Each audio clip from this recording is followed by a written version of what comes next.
আসামিকে অনুরোধভাবে বলতেছি যে এই চারজনকে এজাহারে যুক্ত করা দ্রুত ট্রাইব্যুনালে একটা বিচার কার্যটা শুরু হোক। প্রকাশ্যে যেভাবে মারা হয়েছে ওদের সুস্থ বিচারটা হোক, এমন ভাবে বিচার করা হোক যেন পরবর্তীতে কোন সন্ত্রাসী সন্ত্রাসযোগ্য কাজ করার আগে 100 বার ভাবে। বাবাকে যারা হত্যা করছে তাদের ফাঁসি হোক। দুই নাম্বার আসামি তাকে গ্রেপ্তার করা হচ্ছে না এবং আমরা চাচ্ছি যে তাকে গ্রেপ্তার করা হোক এবং এই যে চারজন আসামি যে বাদ দেওয়া হয়েছে এই চারজন আসামিকে অনুরোধভাবে বলতেছি যে এই চারজনকে এজাহারে যুক্ত করা হোক। আমাদের এটাই দাবি। আর সর্বশেষ আপডেট হচ্ছে যে আমি চাচ্ছি যে এটা খুব দ্রুত ট্রাইব্যুনালে একটা বিচার কার্যটা শুরু হোক এবং অতি তাড়াতাড়ি শেষ হয়ে যাক। আমরা এই যে মাসের পর মাসে যে আপনাদের সাথে ভিডিও করতেছি, আপনারা আজ করবেন 2 দিন থাকবে 3 দিন থাকবে, পরবর্তীতে কিন্তু এটা থাকবে না। তখন কিন্তু আসামিরা চাইবে তারা রিলিজ হইতে, কিন্তু এই রিলিজটা যেন না হইতে পারে এই জন্য আমরা চাচ্ছি যে সর্বোচ্চভাবে তাদেরকে যেভাবে সর্বোচ্চ শাস্তি দেওয়া হয় এইটার যেন যে কার্যকরগুলো এগুলো যেন সবকিছু প্রয়োগ করা হয় এবং এই দেশে যে আইন আছে এই আইনটা প্রয়োগ করা হোক। আমাদের এই একটাই দাবি যে আমার মামাকে যে প্রকাশ্যে যেভাবে মারা হয়েছে ওদের সুস্থ বিচারটা হোক। আমরা এটাই চাইছি, এটাই আমাদের চাওয়া, এটাই আমাদের পাওয়া। যদি সুস্থ বিচারটা হয় অন্তত ওরা দুজন বা আমার ফ্যামিলিটা আমরা শান্তি পাবো। যখন আমার মামাকে পাথরগুলো মারা হইতেছিল তখন কলিজাটা কত বিক্ষত হয়ে গেছিল। এখন পর্যন্ত রাত্রে ঘুমাতে পারি না। যাদের স্বজন চায় তারা বোঝে যে স্বজন আরো ব্যথাটা কতটুকু, এটা একমাত্র স্বজন জানে। আমি চাচ্ছি যে আর যেন কোনো মায়ের বুক খালি না হয়, কোনো সন্তান যেন বাবা হারা না হয়, কোনো বোন যেন ভাই হারা না হয়। সেই জন্য দেশ যেন একটা সুষ্ঠু বিচার করে। আমার বিনীত অনুরোধ আইনমন্ত্রীর কাছে যে আপনি দ্রুত এই বিচার কার্যটা শুরু করেন এবং সর্বোচ্চ শাস্তিটা আপনি দেন। প্রত্যেকটা স্বজন হারার ফ্যামিলির কথা উল্লেখ করতেছি যে প্রত্যেকের যেন যাদের স্বজন হারাইছে প্রত্যেকটা স্বজনই যেন তাদের সুষ্ঠু বিচারটা পায়।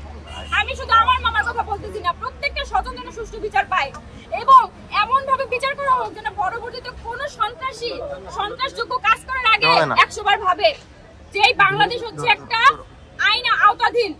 এই বাংলাদেশে কোন রকমের অন্যায় কাজ চলবে না, এই বাংলাদেশে কোন রকমের কোন সন্ত্রাসী জন্ম নিতে পারবে না। এটা হবে স্বাধীন দেশ। আমরা কি স্বাধীন দেশে বাস করতেছি যেখানে রাস্তায় দিবালোকে সবাই একটা মানুষকে মেরে ফেলা হচ্ছে? আমরা কেমন স্বাধীন দেশে বাস করতেছি? তার কাছে একটাই দাবি আমার যে আমার বাবাকে যারা হত্যা করছে তাদের ফাঁসি হোক, কঠিন তো কঠিন বিচার হোক। আর বাংলার বুকে যদি আর কোনো চাঁদাবাজ খুনি বা কোনো মানে বলতে গেলে কোনো না থাকে, মানে হামলাকারী বা ডাকাত সন্ত্রাস কেউ যদি না থাকে, এরকম খুনাখুনি যদি না হয় বাংলাদেশে, আমার মতো বাবা হারা যদি না হয়, আমার বোনের মতো যদি কেউ মামা হারা না হয়, আর আমার মার মতো যদি কেউ স্বামী হারা না হয়, আমি এটাই চাই। আর আমরা ছেলে মেয়েরা আমরা তো দেখছি কারণ এখন আসামি ধরা পড়ে, আমার স্বামীকে যারা হত্যা করছে তাদের বিচার। আমি চাই তার কঠিনত কঠিন শাস্তি।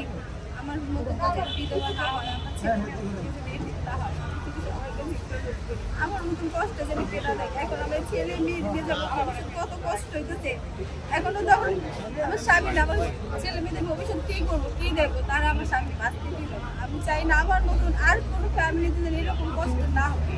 সবার কাছে অনুরোধ ওদের এরকম শাস্তি দেব যেন পরবর্তীতে কেউ আর কিছু করার ভাবে যে একটা ফ্যামিলির কষ্ট দিলে কত কষ্ট হয়, তার যে কি হয়, তার সন্তান তার সংসারে যে কতটা কষ্ট নেমে আসে। আমি সবার কাছে অনুরোধ করি আমার আজকে সুস্থ বিচারটা হোক, সবাই দেখতে পারো কতটা কষ্ট আছে, আমরা কতটা কষ্ট আমাদের দিচ্ছে। আমরা চাচ্ছি আমার বাবার হত্যার বিচার হোক, সুস্থ বিচার হোক এবং যে সারোয়ার হোসেন যে টিটু তাকে যে এখনো ধরা হচ্ছে না তাকে ধরা হোক এবং এজাহারে যার 4 জনের নাম বাদ দেওয়া হচ্ছে তাদের 4 জনের নাম যুক্ত করে তাদেরকে ধরা হোক। আমি আপনাদের বলতেছি যে 4 জন যে বাদ দেওয়া হয়েছে তাদের যে মানে আমার মামা মারার আগে যে তাদের সিসিটিভি ফুটেজ আছে দোকানে, তাদের যে কথাবার্তা চলা চলছে এগুলো সবচেয়ে যদি তারা তদন্ত করে তাহলে তো বের হয়ে যায় যে রাকেশ, কায়ুম মোল্লা, আনোয়ারুল রানী, তোফাজ্জল হোসেন বাবুল এরা কিসের সাথে জড়িত এবং এই তোফাজ্জল হোসেন বাবুলের অফিসে বসে কিন্তু আমার মামাকে মারার পরিকল্পনাটা করা হয় 2 দিন আগে।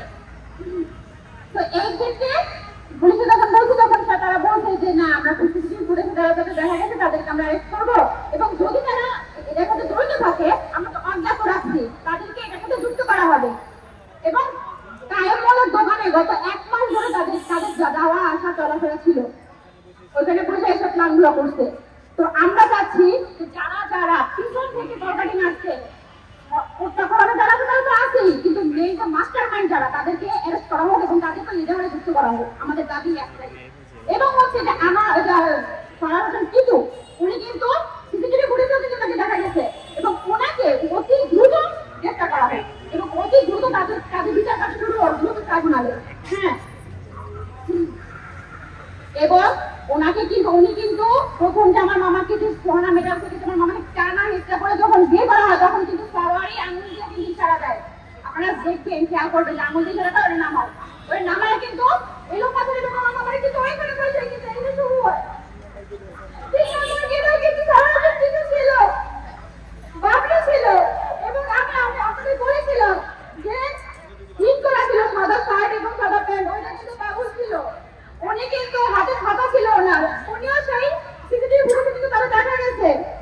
এখানে কিন্তু বলতে পারবেন না তার কোনো দায় নাই, দায় তো অবশ্যই আছে। যারা আমি মনে করি যারা মাছ ধরা অপরাধী, কিন্তু যারা মারাইছে তারা কিন্তু তার থেকে বড় অপরাধী এবং আমি চাচ্ছি যে তাদেরকে এই আইনের আওতায় এনে কঠিন